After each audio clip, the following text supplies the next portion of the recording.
Question number 4. Question number 4 current electricity എന്ന് പറയുന്ന lesson എന്നുള്ള ക്വസ്റ്റ്യൻ ആണ്. അവിടെ നമ്മളൊരു കോംപ്ലിക്കേറ്റഡ് നെറ്റ്വർക്ക് തന്നാൽ സിമ്മട്രി യൂസ് ചെയ്തിട്ട് ആ നെറ്റ്വർക്കിന്റെ നെറ്റ് റെസിസ്റ്റൻസ് കണ്ടുപിടിക്കാൻ നമ്മൾ പഠിച്ചിട്ടുണ്ട്. ആ ഒരു ടോപ്പിക് എന്നുള്ള ക്വസ്റ്റ്യൻ ആണ് നെക്സ്റ്റ് വന്നിരിക്കുന്നത്. ഓക്കെ, നമുക്ക് നോക്കേ.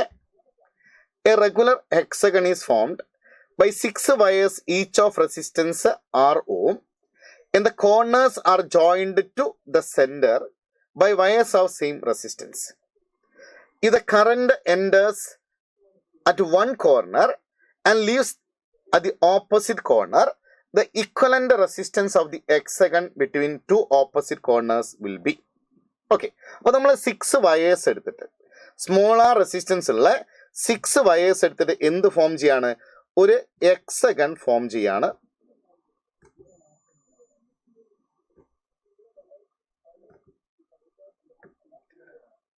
ഓക്കെ, സോ സെയിം റെസിസ്റ്റൻസ് ആണ് എല്ലാവർക്കും. 6 റെസിസ്റ്റൻസ് ഉള്ള 6 വയേഴ്സ് എടുത്തു നമ്മൾ. എന്നിട്ടൊരു റെഗുലർ ഹെക്സഗൺ നമ്മളിങ്ങനെ ഫോം ചെയ്തു.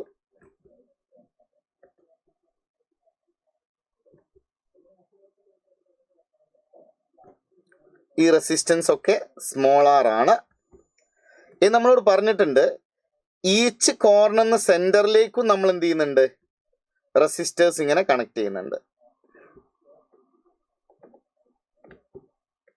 ഓക്കെ, ഈ ഫിഗർ വരച്ച് കഴിഞ്ഞപ്പം തന്നെ നിങ്ങൾക്ക് മനസ്സിലായിട്ടുണ്ടാവും നമ്മളൊക്കെ ക്ലാസ്സിൽ ഡിസ്കസ് ചെയ്യുന്ന ക്വസ്റ്റ്യൻ ആണിത് അല്ലേ. അതിലിതാ ഈ ഒരു കോർണറിലൂടെ എ എന്ന് പറയുന്നൊരു ടെർമിനൽ എടുത്തു. ഇവിടുന്ന് ഇവിടെ കറണ്ട് കയറി വന്നു. അതിന്റെ ഓപ്പോസിറ്റ് ഇതാ ഇവിടെ ഒരു റെസിസ്റ്ററിലൂടെ അല്ലെ. ഇവിടെ നിന്ന് ഇങ്ങോട്ട് ബി എന്ന് പറയുന്ന ടെർമിനൽ എടുത്തു. അതിലൂടെ കറണ്ട് ഇറങ്ങിപ്പോയി അല്ലെ. അപ്പൊ ഈ 2 പോയിന്റ്സിനടക്കുള്ള റെസിസ്റ്റൻസ് ആണ് നമ്മൾ കണ്ടുപിടിക്കേണ്ടത് അല്ലെ.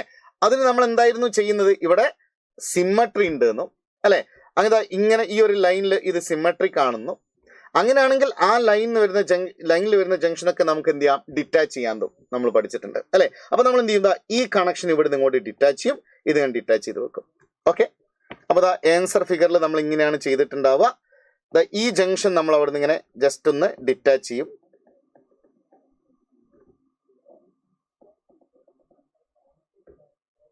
സിമിലർലി ഈ ജംഗ്ഷനും ഡിറ്റാച്ച് ചെയ്യും.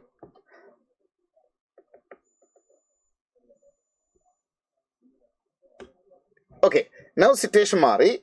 ഇത്രയും നോക്കിയാൽ ഇത് 6 അല്ലെ.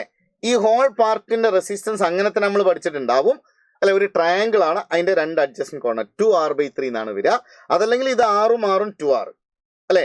ഈ 2r ഉം 6ഉം എന്ത് വരും? പാരലൽ വരും. 2r into r divide by 2r plus r 3r. ഇതിങ്ങനെ കട്ട് ചെയ്ത് 2r/3 എന്ന് വരും അല്ലെ. അപ്പൊ ഈ സാധനം മൊത്തം നമുക്ക് എത്ര വന്നു? 2r/3 വന്നു. ഓക്കെ, അപ്പൊ ഫിഗർ നമ്മൾ നോക്കിയാൽ നമ്മളെ ഫിഗർ ഇങ്ങനെയാണുള്ളത്. ഒരു 6 മുകളിലേക്കുണ്ട് അല്ലെ. ഇനി ഒരു 2r/3 ഉണ്ട് അല്ലെ. പിന്നെ ഒരു 6 ഇവിടെ ഉണ്ട്. ഇനി നടുവില് 2 ആറുകളുണ്ട് അല്ലെ.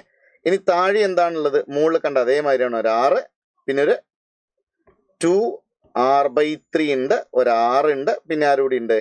ഒരു 6 കൂടി ഉണ്ട്. ഇങ്ങനെയാണ് സംഭവം. ഓക്കെ, ഇനി നമ്മൾ നോക്കാം ഇത് മൊത്തം എത്ര വരും നോക്കേ. ഈ 6ഉം 2r/3 6ഉം ഇതൊക്കെ സീരീസിലാണ് അല്ലെ. ഒറ്റയടിക്ക് ഈ 6ഉം ഈ 6 എത്ര വരും? 2r. ശരിയല്ലേ? ഈ 2rഉം ഈ 2r/3 ആഡ് ചെയ്യണം. ഇത് മൊത്തം ആഡ് ചെയ്യാണ് ഞാൻ. അതിനു വേണ്ടിയിട്ട് ഈ 6ഉം 6ഉം ആദ്യം ആഡ് ചെയ്ത് 2r കിട്ടി പ്ലസ് 2r/3. അപ്പൊ നിങ്ങൾ നോക്ക്, 2r പ്ലസ് 2r/3 എന്ന് പറഞ്ഞാൽ ഇതിങ്ങോട്ട് മൾട്ടിപ്ലൈ ചെയ്താൽ 6r plus 2r divide by 3 8r/3 എന്നാണ് കിട്ടുക. ഓക്കെ, അപ്പൊ ഇത് മൊത്തം എത്ര വന്നു? 8r/3 വന്നു. ശരിയല്ലേ? നടുവിൽ ഇത് രണ്ടും 2r, താഴെ ഒരു 8r/3. ഓക്കെ, അപ്പൊ എന്റെ ഫിഗർ ഒന്നുകൂടി ലാസ്റ്റ് ഫിഗറിലേക്ക് ഞാൻ എത്താണ് അല്ലെ. അപ്പൊ എന്റെ ഫിഗറിൽ ഇപ്പൊ ഉള്ളത് മുകളിൽ എത്രയുണ്ട്? ഒരു 8r/3 ഉണ്ട് അല്ലെ. മുകളിൽ നമ്മളെ കയ്യിൽ ഒരു 8r/3 റെസിസ്റ്റൻസ് ഉണ്ട്. ഒരു 8r/3 ഉണ്ട്. അല്ലെ? നടുവിൽ എത്രയുണ്ട്? നടുവിലൊരു 2R ഉണ്ട്.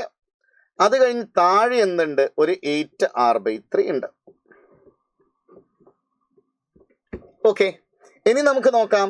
ഈ 8R/3 പാരലൽ അത് പകുതിയാവും.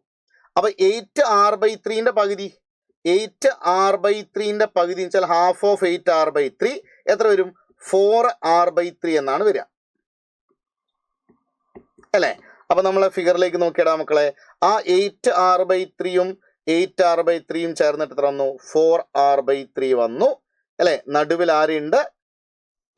ഒരു 2R ഉണ്ട്. ഇതാണ് സിറ്റുവേഷൻ, ശരിയല്ലേ? അപ്പൊ ഇത് രണ്ടുപേരും പാരലൽ ആണെങ്കിൽ പ്രോഡക്റ്റ് ബൈ സം അല്ലടാ. അപ്പൊ നെറ്റ് റെസിസ്റ്റൻസ് നമ്മൾ നോക്കിയാൽ 4R/3 into 2R divided by 4R/3 plus 2R. Okay, ഇതിനെ നമുക്ക് സോൾവ് ചെയ്യാൻ അറിയാം. ഈ 3 എങ്ങോട്ട് മൾട്ടിപ്ലൈ 6R വരും, അല്ലെ? അപ്പൊ 4R പ്ലസ് 6R എത്ര? 10R. അപ്പൊ ഇത് 10R/3 എന്ന് വരൂലേ? അപ്പൊ net resistance R net is equal to 4R/3 into 2R divided by 10R/3 എന്ന് വരും. ശരിയാണോ? ഇനിതാ ഈ R/3 കട്ട് ചെയ്തു, അല്ലെ? സോ നമ്മളെ നെറ്റ് റെസിസ്റ്റൻസ് വന്നിട്ടുണ്ടാവുക, net resistance equal to 2 into 4 8R divide by 10, അല്ലെ? അത് സിംപ്ലിഫൈ ചെയ്താൽ എത്ര വരും? 4R ഡിവൈഡ് ബൈ 5 എന്നല്ലടാ മക്കളെ ആൻസർ വരിക, നെറ്റ് റെസിസ്റ്റൻസ്, അല്ലെ? അപ്പൊ net resistance 4R/5. So option 1 ആണ് നമ്മുടെ ആൻസർ വരിക, 4R divided by 5. Okay, clear അല്ലേ?